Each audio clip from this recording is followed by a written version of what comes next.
Today's episode is all about Hitchin farm working horses, run by Mike and Ellie Paddock in Carmarthenshire, West Wales.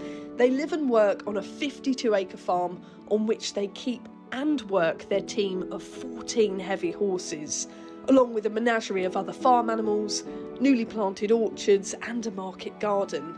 They teach both people and horses about working the land. From logging to ploughing to charioteering, their horses turn their hooves to a huge range of different farm jobs, and they document it all online on their Facebook page, their Instagram and their YouTube channel. You can find it at Hitchin Farm.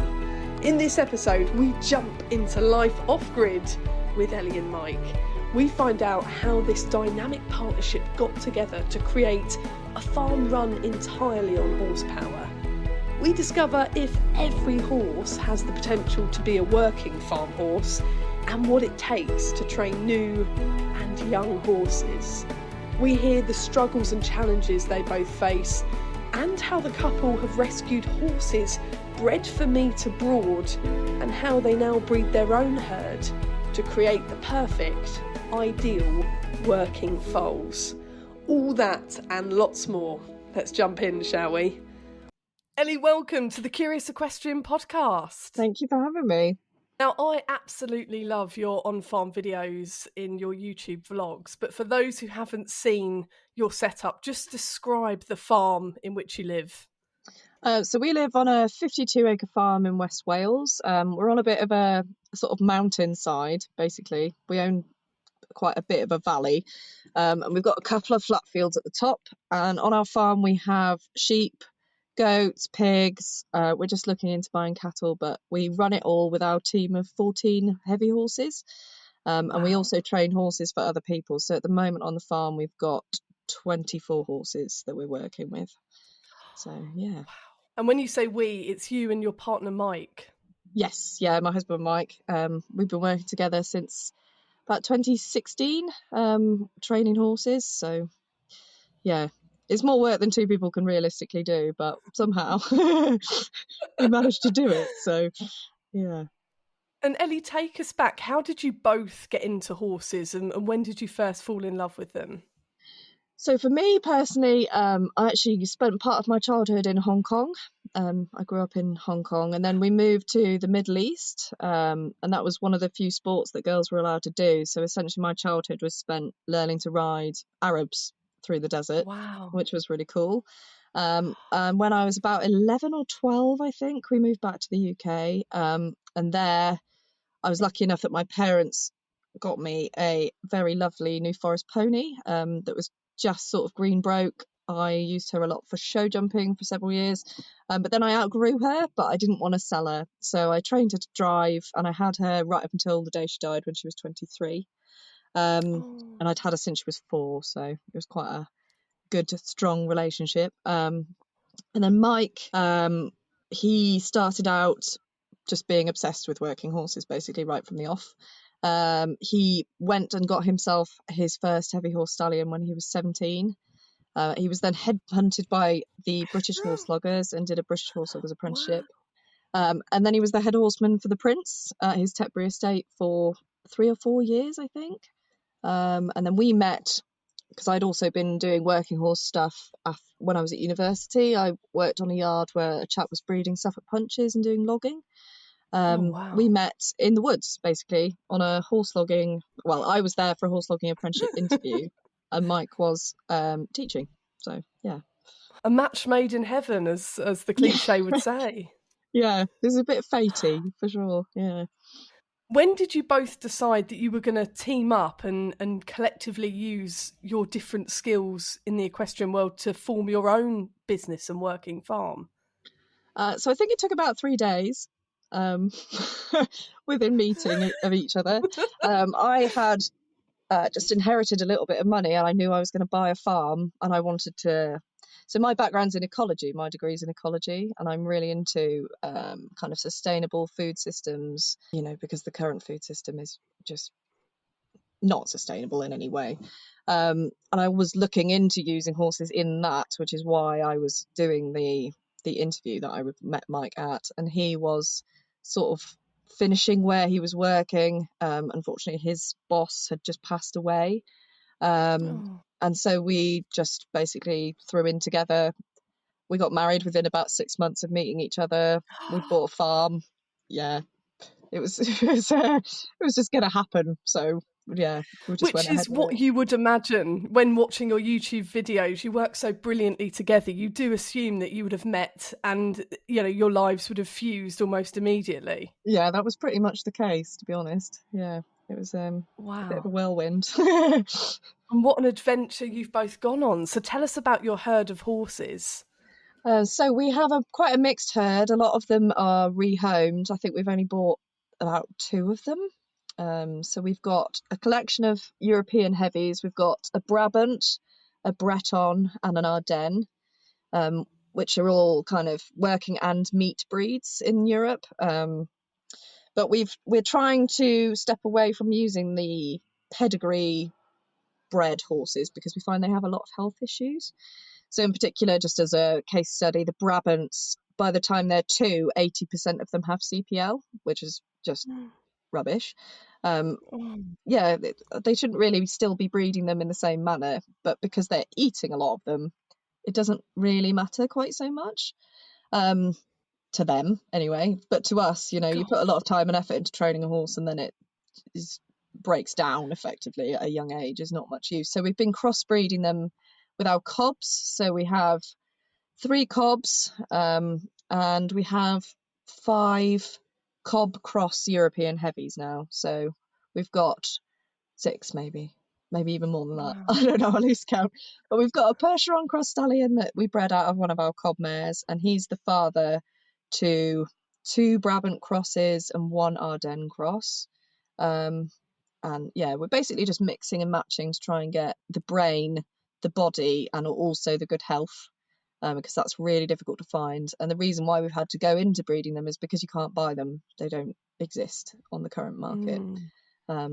And to take a slight detour, Ellie, I had no idea that some horses were actually bred for meat. Obviously, I knew that some horses end up in the meat chain. Oh yeah. But I had no idea there were horses bred solely to eat. Oh yeah. No, there's so lots of farms in Italy and France and Belgium. They breed horses for meat. Mike actually went out to some of those farms to go and look at the horses and the conditions there, and they look after them really, really well. They're all on clean beds. They're all got their feet trimmed. We've seen much worse conditions of people who think they are doing a really good job in the UK. So I don't really have any qualms with it personally. The only thing it does do, obviously, is affect the way that they're bred, because it doesn't really matter if they have health issues, particularly.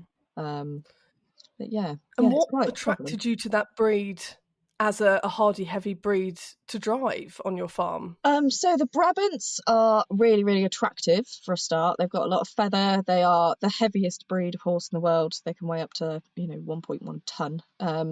They are large. They are docile. Yeah, they're just nice horses to work with, and they're more like the traditional Shire would have been back in the day before the showing kind of took over as their main purpose and they became much less of a working animal. And also in Europe, if they're breeding them to work, there's still a lot more people working them, but any that don't make the grade, they're not breeding from them, they're eating them. So you don't get, oh, my horse is no good, so I'll breed from it and then I'll make another horse that's not particularly brilliant. You get kind of the best horses. So Mike started bringing those over when he was about 17, the Brabants from Belgium. Wow. But we just incurred so many health issues with them that really the crossbreeding, we're hoping, because they do come out looking like Brabants, even though we've crossed them with cobs. So, we're hoping that will be a halfway house that will, look good, work well, be healthy.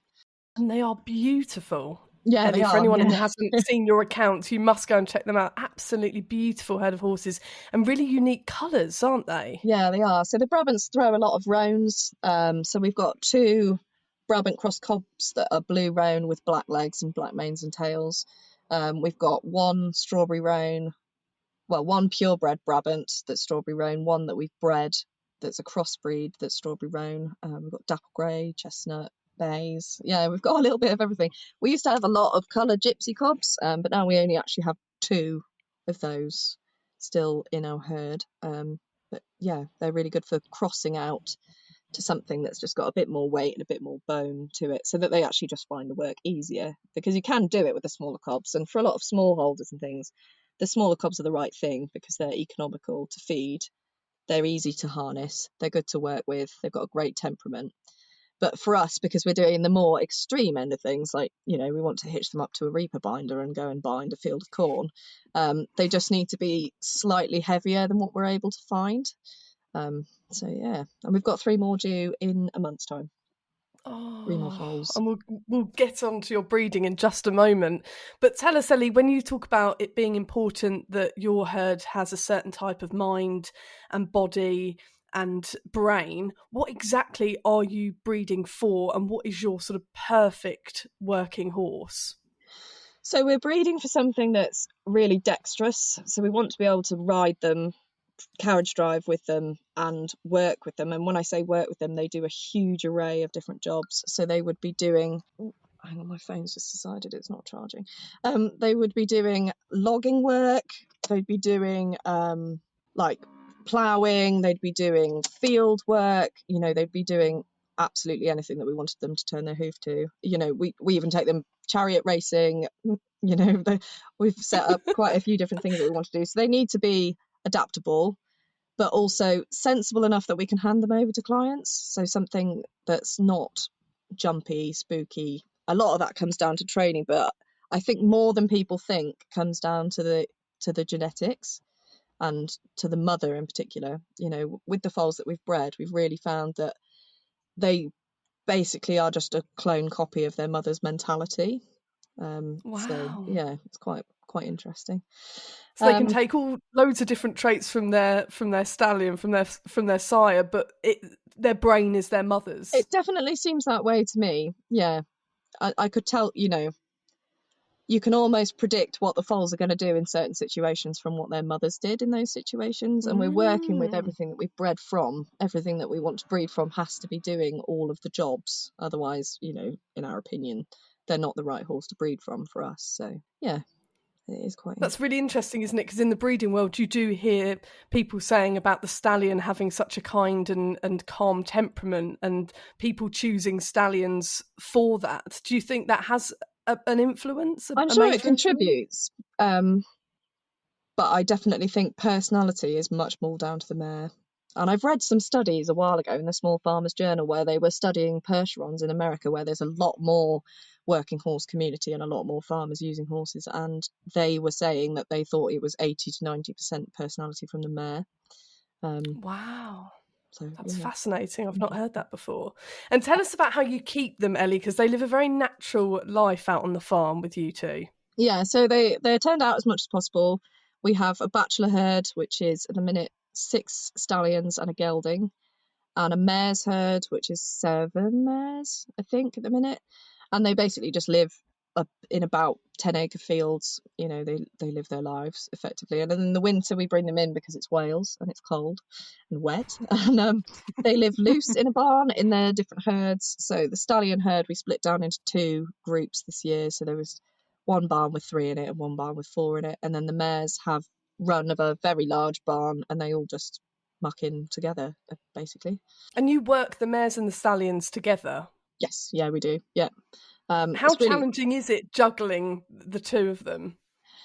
It's not really. We go quite far out of our way in their early education to make sure that the stallions know that not everything is about breeding.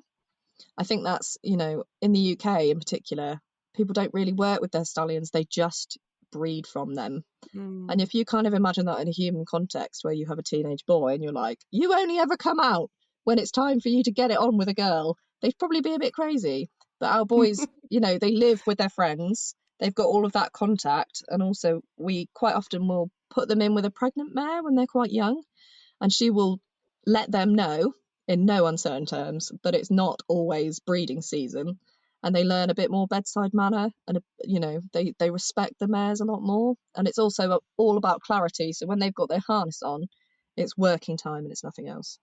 And if you've made that clear to them from a young age, we really don't have that much of an issue. You know, we work stallions and mares together. We can work multiple stallions with multiple mares, and it's not a problem. Even when the mares are in season, we don't really seem to have any issues. So fascinating, because also obviously working together, they are in such close contact in their harnesses, aren't they, as well? They are, But yeah. as you say, they're focusing on the job, not on breeding. Yeah, so they know that there's more to life than coming out of the stable and there being a mare waiting for them for one particular thing, which is I think much healthier for them as well. You know, they get to experience much more in their lives than just being a breeding stallion. And And also, take us back to... Oh, sorry, Ellie, you no, finished your it's all right. sentence I was there. just going to say, you know, you want to know that that stallion will do the job, and that's what makes him a stallion worth breeding from. You know, and some people do that, like, you know, top professionals that are jumping and doing dressage and things. Those stallions are working, but it's not as common to have a stallion that's really proven at a particular job. So where did that inspiration come for you both, Ellie? Is it your history abroad, or where did you seek that inspiration, thinking, actually, we want our stallions to be working animals and to have a job other than breeding? So for me, in the Middle East, we all rode stallions with mares. Even when we were little kids, you know, we had a stallion that lived in the stables with all the other horses, and you'd go out and hack with the other stallions and the mares and everything else. So that wasn't kind of a mental block that I'd been taught. And then Mike, he had a young stallion from Belgium, and when he went out to Belgium, he could see that they were working them all together. And he did have problems with his first stallion, because everyone, when he came home, was like, oh, you can't, you know, don't leave him in the field with mares, and you can't mix him with other horses. And that stallion, he was a little bit more difficult to deal with because he didn't have that natural lifestyle. And so from there, it's kind of been modified more and more towards what now seems quite obvious, is that you need to treat them like any other horse, and they need to have friends and freedom, and that's, you know, and clear instructions, and then they can do anything. It is really interesting, isn't it? I was lucky enough to grow up opposite a stud. So when it was actually where I first came into contact with horses and ponies. Yeah. So when I went over to meet the little girls that were the daughters of the owner, and I got invited to go and ride, obviously riding all their mares first. But as I got more competent, out came their stallion ponies, Welsh Section Bs, that were the most beautiful animals ever. Yeah. And by the time I was a teenager, it was, you know, hop on, take them over that course of jumps, just sort of give the mares a bit of a wide berth, but on you go. Yeah, And I go and think get on that with it. sort of mentality of just, it's another pony, go and do about your day what you were going to do on any of the other ponies, it does change, doesn't it, your perception, instead of seeing stallions in boxes and all, you know, beware if you approach them sort of vibe. But they are going to be beware if you approach them, if you don't give them what they need.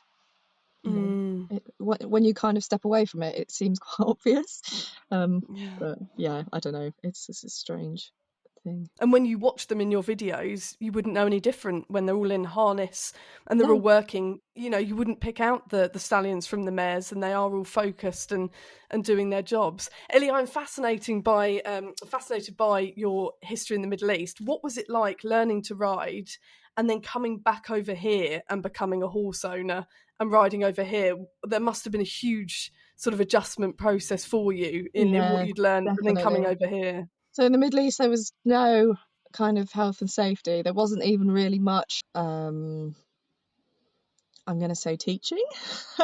That's probably not the right term, because I was at riding stables, but it was very much just get in and get on with everything. And we didn't do, you know, hundreds of hours of walking in circles on a lead rein. It was like, here's a horse, let's go riding. And I'm not even sure if I'd been in the UK whether I would have wanted to ride particularly, because it's very different. It was quite an experience. I mean, we had a lot of accidents as well, though, so it wasn't like this is the right way to do it, because it potentially wasn't.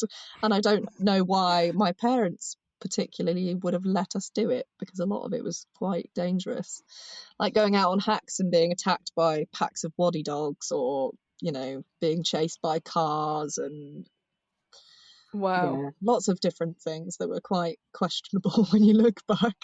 But yeah, fun.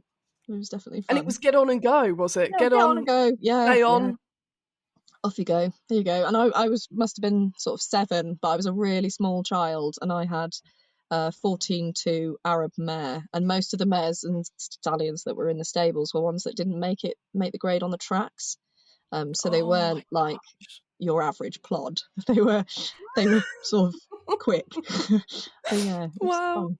Yeah, it was And great. Arabs, of course, have got a very unique temperament, shall we say? You know, very fiery, very sharp. Yes, they are. Yeah. And I had the pleasure of loaning an Arab as a teenager, and she was one of those mares that she either hated you or she loved you. Yeah. Had everyone off, and the owner was at its wit's end, and she was sort of saying, "Is anyone able to ride this horse?" And I said, "Oh, I'll have a go," you know. Yeah.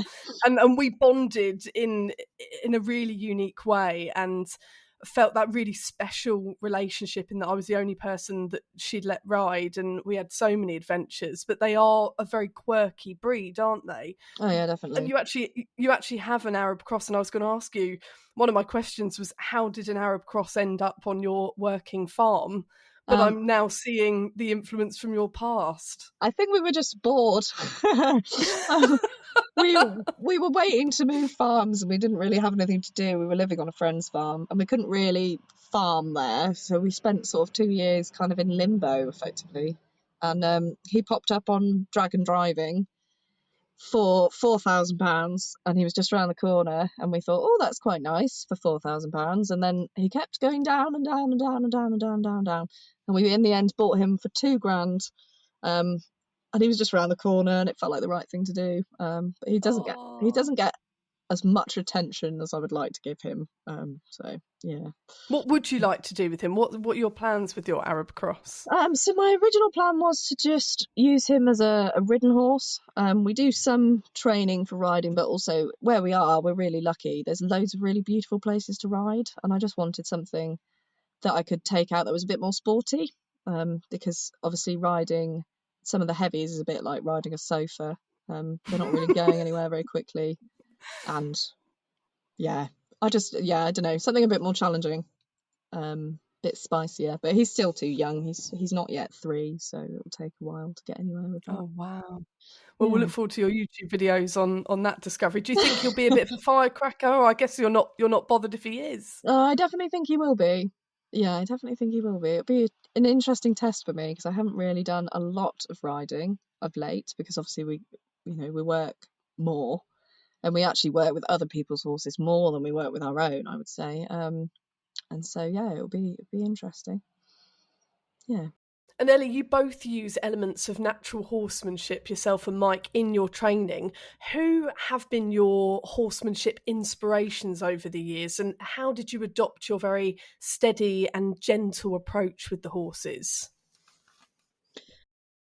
Yeah, so we went through a lot of different ways of training them, but we've actually just found that it's the most logical way, and it has really the highest success rates. And it's traditionally, a lot of the British way of doing it would be to sort of put in a bit of groundwork and then chuck a horse in the cart, see what happened. But really what we're looking to do is really incremental stages. So we want to expose them to absolutely everything that they're going to experience in a way that is A, safe for them, and B, is not too much of a leap to the next thing. So, they get introduced to the flag for desensitization, and then the harness. They can run around the harness, hear all the noises, and then they're going to pull something really light that doesn't bounce or give them any vibration through the traces. And it's going up in those stages, and really it's a way that we found that actually works, because a lot of the older ways of doing things, they would work, but only if you kept that horse in really hard work, and it never really had a chance to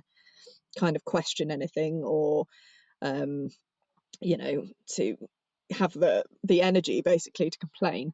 And what it is now is a lot of people don't drive their horses that often, and so that just doesn't work. When they take them home, as soon as they're only driving them once a week, that horse goes, oh my God, actually, I don't really like this very much. What is going on, kind of thing. But our main inspiration, I would say, more recently is Warwick Schiller. A lot of how we're doing the desensitization and stuff now is based off of his work. He's really, really good. There's not a lot of places to look for information on how to train horses to work. I guess because there isn't many people doing it, but there's even less people who are willing to share how they are doing it. So we've kind of had to adapt, picking and choosing from lots of different schools of thought, but just find what works best for us. And the only way we've done that is through going through absolutely huge numbers of horses being trained. So this year alone, I think we've done over 30. Wow. Yeah. Well, in the last 12 months, sorry, we've done over 30 horses. So, we really get the bulk numbers to see what works and what doesn't work. And then we're hoping to then share that information with people that wouldn't otherwise get that level of experience. But yeah, Warwickshire, definitely recommend. Check his stuff out. It's great. And he's been on the podcast, so do go back and listen to his episode as well. Yes. Oh, cool. Do That's scroll great. back Yeah. and have a listen. Really so keen to ask you, Ellie, talk us through all the different aspects of work that your horses do, because when we talk about our horses being in work, often we're talking about them being ridden, being lunged, going out hacking. They might do schooling, jumping, dressage. Talk us through the work that your horses do on a weekly basis. Okay, so if I picked one particular horse, if we looked at Opal as an example, so she would be out riding with young horses that we've got in for training, breaking to ride. We don't do a lot of it, but we do occasional, kind of as like a finishing touches for people if they want to work and also ride. So we'll do that. But she would also be working as an anchor horse, which means that she's taking out younger horses to go and see things like traffic. So she's effectively there to give a younger horse confidence, but also to act as our braking system, because we know if we ask Opal to stop, she's going to stop, and no horse on earth is going to be able to make her go because she really likes standing still. So, at the minute she's got a horse that we're taking out sort of every 5 days a week to go and follow a tractor around because he doesn't like tractors. But then she specifically would be the best horse for doing vegetable work. So she'd do a lot of hoeing, ploughing, all that kind of thing. She's really good at keeping it really steady so that we can control the tools really well. And she would also be used for just about everything. So she would be doing carriage driving lessons, logging lessons, taking out young horses chain harrowing for the first time, all those kinds of things. So it's a real diversity of jobs. A couple of years ago, I actually did an advent calendar for Facebook that we called 24 horse-drawn jobs. And it was going through 24 different jobs that they'd be doing on the farm. And really, we didn't cover probably half of it. There is a real massive diversity of jobs going on. Wow. Everything from rounding up sheep to horse logging to going to the local fete and doing a tug of war with the rugby team and all that kind of stuff. It's wow. It's a lot of diversity. And can show, shows us all what horses are really capable of. If you follow along and you watch Hitchin Farm on their YouTube channel, on their Instagram, you will see a whole variety of not only working farm jobs, but also things like chariot racing, which is always entertaining in full costume, Ellie. Yeah, oh yeah, of course. So that was actually for a client who's a reenactment enthusiast, and he sent me a message and was like, "Oh, shall I bring my armour and my swords and stuff?" And we were like, "Well, obviously." But what we're doing with that is we've got the chariot and we've also got the dune buggy, which is something that we've made that is like essentially an off-road cart. So it's made out of a conventional dune buggy, but we've taken the engine out, we've put a pole on it so the horses can pull it. And it means that we can access areas where we wouldn't be able to go with a horse and carriage.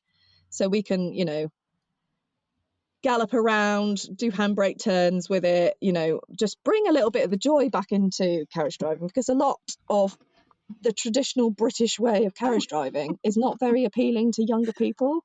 And we wanted something that was just really fun. We want to have fun and enjoy it. We don't always want to be just driving a team on the road, and it's something that will draw more people, we hope, into it because it's just so fun, and we're really open to just doing anything that brings people into the sport, but also something that people can enjoy, because I think there's a problem in the British carriage driving in that a lot of it is very snobby, and it comes across very snobby even if it's not intended to be snobby. And I think a lot of people feel alienated because they don't fit into what they expect people who carriage drive are like, and we aren't like that.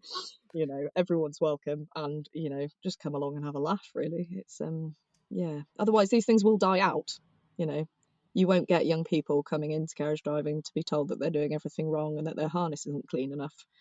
We want people to just enjoy it, really. So yeah. Is that one of your purposes, Ellie, for working with clients, to bring in new generations, to make it fun and to change these British traditions in a way, to make it more accessible?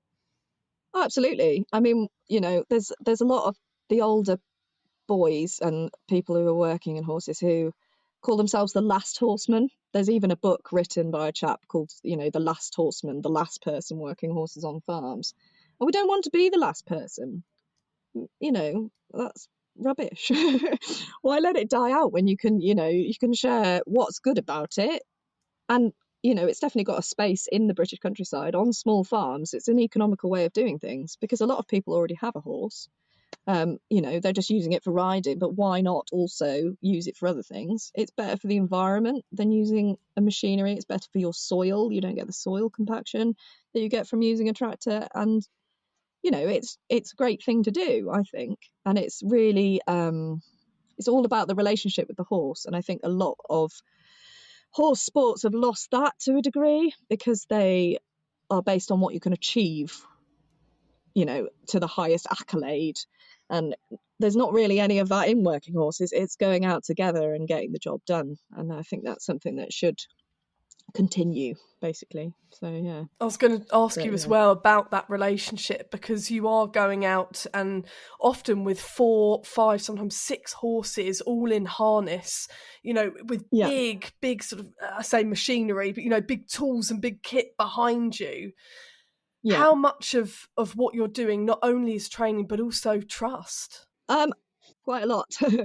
Yeah, I mean, it's all of that groundwork is based on building a good relationship with that horse and showing that you are understanding how they are feeling, but also taking into account, where the mare is in her season and all of these things. There's got to be a lot of negotiation to get the job done with how your horse feels about the job. And we do go out of our way to find that certain members of our team particularly like certain jobs. So Roger, our stallion, absolutely loves logging. He thinks that's epic. Opal really loves doing the vegetable patch and going really slowly. And Dolly is a really, really good anchor horse, but she also really likes babies. So she has the occasional foal. But she also loves being a nanny mare to all the other foals. And because she's got that personality that's really grounded and really kind of like Mother Earth, she looks after the weaning foals, and hopefully more of that kind of element of her personality rubs off on them. So it's really horses for courses as well. Oh, and I love that you're so in tune with what they love and like and dislike as well, because I guess that's a huge part of your success on a working farm, is making sure that everyone's happy in their working lives. Yeah, absolutely. And I mean, there are a lot of horses that don't like doing the work as well, and it's quite difficult, I think, sometimes for people to accept that their horse just really doesn't like it. And if they bought it to do the job, it should do the job. And we have gone through large numbers of horses to get the herd that we have, because a lot of them would much rather be just a driving horse or just a riding horse, and that's absolutely fine as well. That brings me on, actually, Ellie, to ask. I was going to say, as someone who works with clients and horses, and you train horses to drive and to ride, I was going to ask, can every horse become a driving horse and learn to work a farm, or are some more sort of talented or interested than others? So I would say that every breed can. We do a lot of work with Shetland ponies, right up to Shire horses and everything in between. We've trained Dartmoor ponies. We've got one in at the minute that's a Bodmin Moor pony. So she's a cross match between a quarter horse and something else that was out on Bodmin Moor. Lots of different breeds will do the job, but it's down to that horse's individual personality, and it takes a confident horse to be in a situation where they are being chased by something. They're going slowly, there's lots of noise, there's lots of movement, and also not having a person right there with them, because when you're on a tool, you need to be a lot further away from your horse than you would be, say, if you were riding and you were right there to give them a neck scratch and all that kind of thing. So it's not for all, but there's no reason not to try all, as it were. People assume because they've got a Shetland pony that it's useless, when actually they can carriage drive, they can pull a sledge, they can do a bit of chain harrowing, they can, take them out and do your poo picking with a sledge, give them a little job, and it's beneficial to that horse's mental health. It's beneficial to its physical health because, there's huge issues with laminitis and things. And it just works, basically. But yeah. I so wish, Ellie, I so wish that we could ship our horses to you in Wales. For anyone listening who listens regularly will know that I've got a Connemara cross cob, a Shetland cross New Forest pony, and an American miniature. And oh my goodness, would we love the miniatures to learn to drive. They're sharp and they're very, very strong, and they would love a job. And I just feel like they love a job. Well, Winnie is a bit of a firecracker, so I'm not sure how she would take to driving, but she absolutely loves stimulation and work and exercise. So I would love to just take the whole herd down to you guys and see what you could do. They would have to go together. They would have to go together, or hell would let loose. Yeah.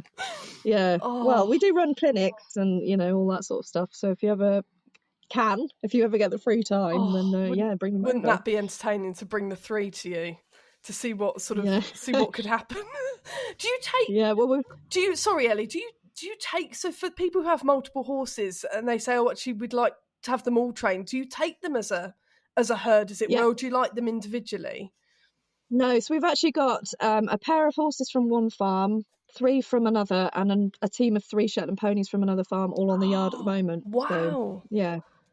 Are they more settled arriving in their herds than if you were to split them up?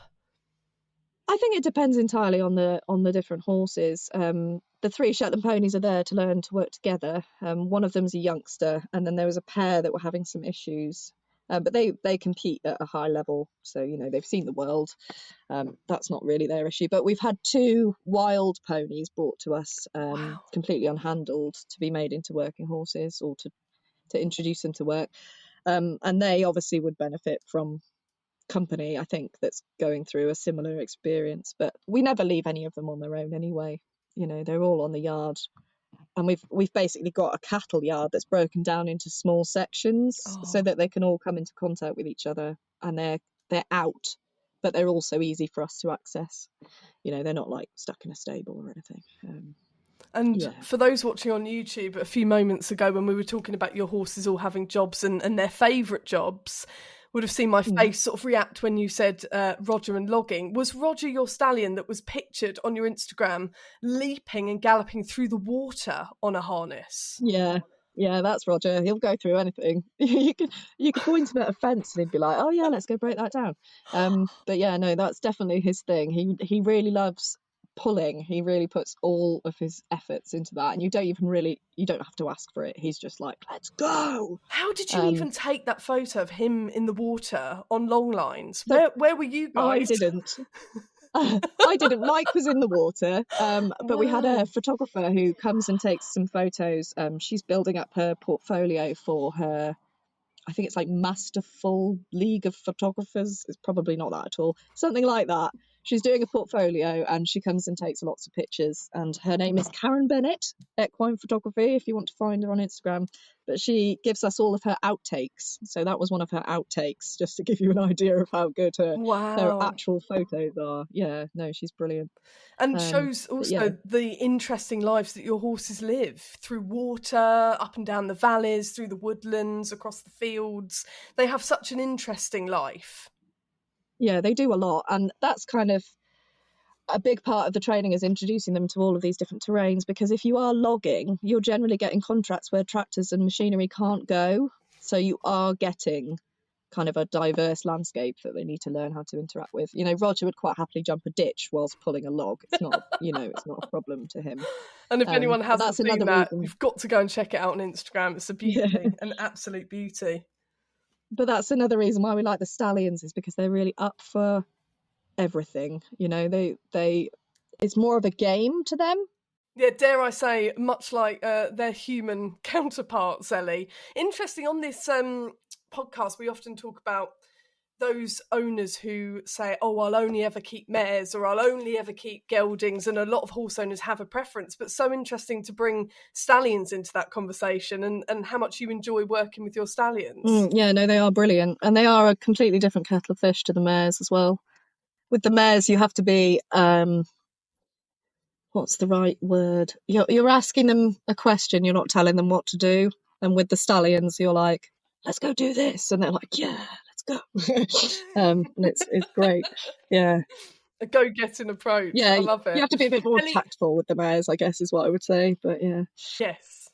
Ellie, I've got to ask you, take us back to that moment you said, right, I've met Mike, I've got my inheritance, I'm buying a farm. Yeah. How long did it take to establish what you're doing now? So your working horses, your working farm, your ecology mixed in, and also taking on people's clients. So hang on. people's And horses. taking on clients. So it's been a sort of slow process, kind of evolution. We really just wanted to do self-sufficiency. We wanted to feed ourselves, look after our little bit of land as best we could, and have the horses there. And then it kind of just, it turned out there was massive demand for training courses on how to do it. And then further to that, there was massive demand for people wanting to be able to do it at home, which is, quite rightly, because it's great.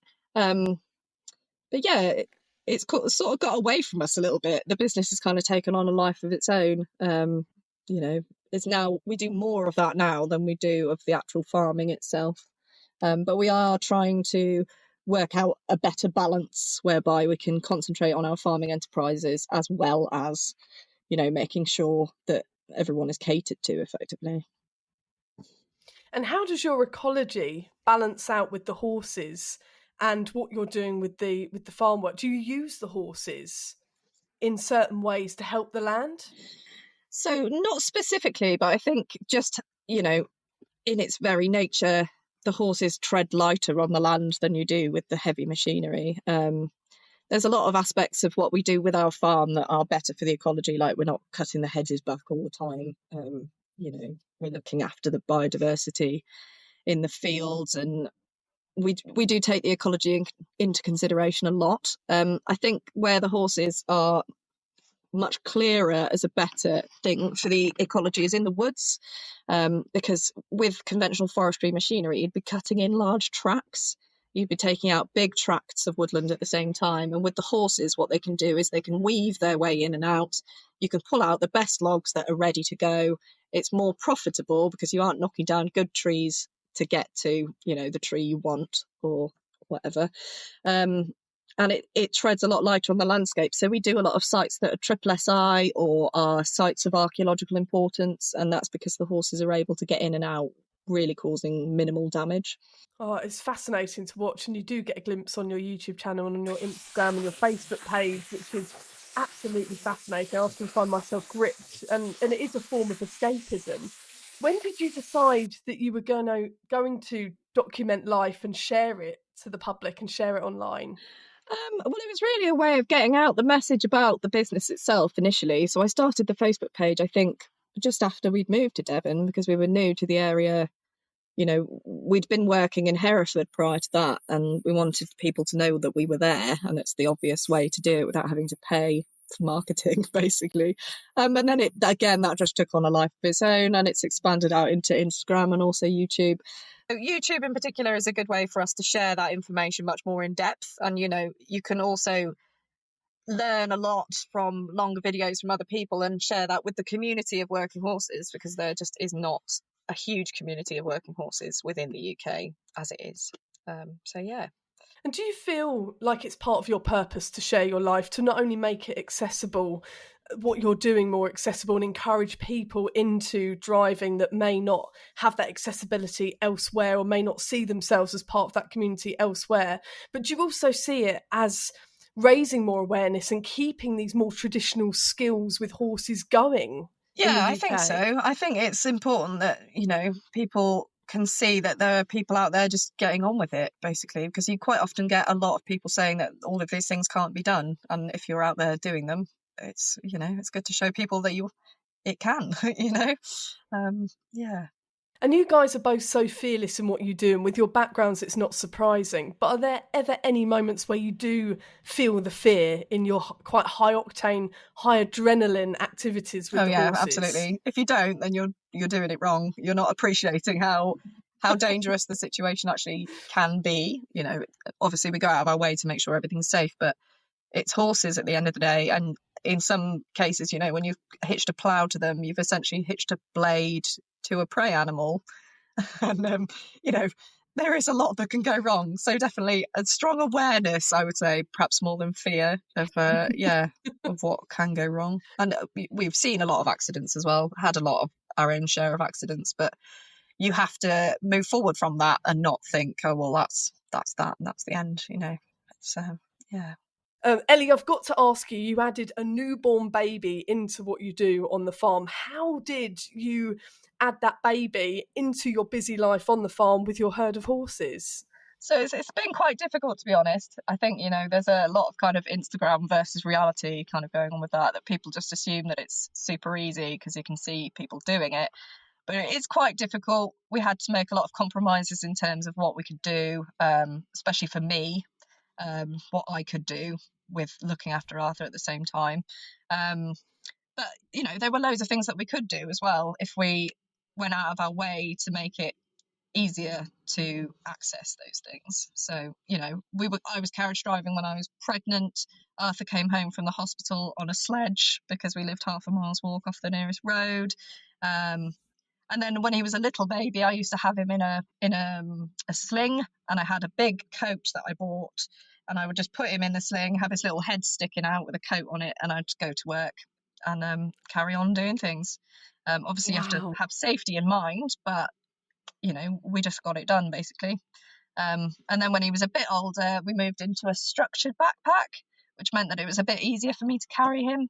But you know, I've even driven a team of 8 with a roller on the back with a baby on my back as well. You know, a 6 abreast as well. There's a video of me driving a 6 abreast on the sledge, and Arthur's right there along with us. And yeah, we even rode with him on my back quite a lot. Until he got so that he could sway and then he could take my balance from me, which was quite difficult. And he also learned the stop noise, which was kind of annoying. So he'd be going along and he'd stop the horses every now and again just because he could, I guess. But yeah, we're just teaching him to drive now, and he's 4, so yeah. Wow. And did your mindset change as a mother? Did that affect how you were around the horses and your sort of confidence doing your usual jobs and duties and activities with them? I think it definitely did affect my confidence, and people told me that it would, and I sort of thought, you know, shut up.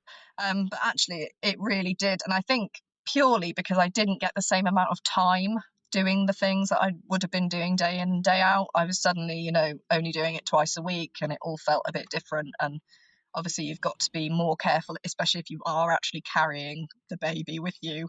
But yeah, I think things are coming back in now because he's just started school. He's 4 now, and in Carmarthenshire they start school the term the term they turn 4. So he actually started school when he was 3, and that gives me the school day to go out and get stuff done around the farm, and that's, you know, really made a world of difference. And my confidence levels are coming back up. But yeah, it takes time.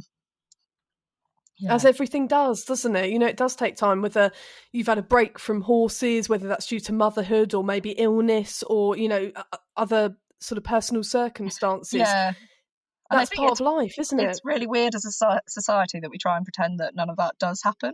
You know, people are like, oh, you'll lose a bit of your confidence, but, you know, blah, blah, blah. And, you know, you might not. It's up to you as an individual. But, you know, people also assume that you can't continue to be yourself when you're a parent, I think, to a degree. And actually you can, as long as you make it safe and, you know, make it fun for your kid as well.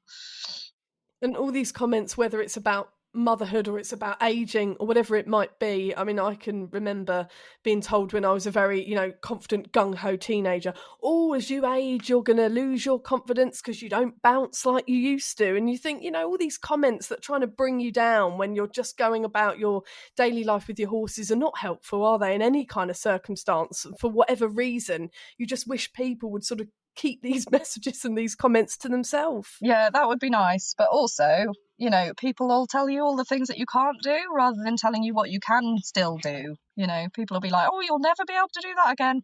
And actually you can. You're fine. You know, it's up to you as an individual. We even had people telling us when we started this business that no one would want to come, and you know, it wouldn't be a successful business and blah blah blah. And I think especially for me as a woman, I get that all of the time. People will come on training courses, for example, and they'll ask me what I do, even when I've been teaching them and things, and I'm like, well, I do this, you know. But yeah, there's a lot of kind of society pressure, I think, that just doesn't need to be going through anyone's heads, especially with horses, because people are so judgmental, really judgmental, especially on social media.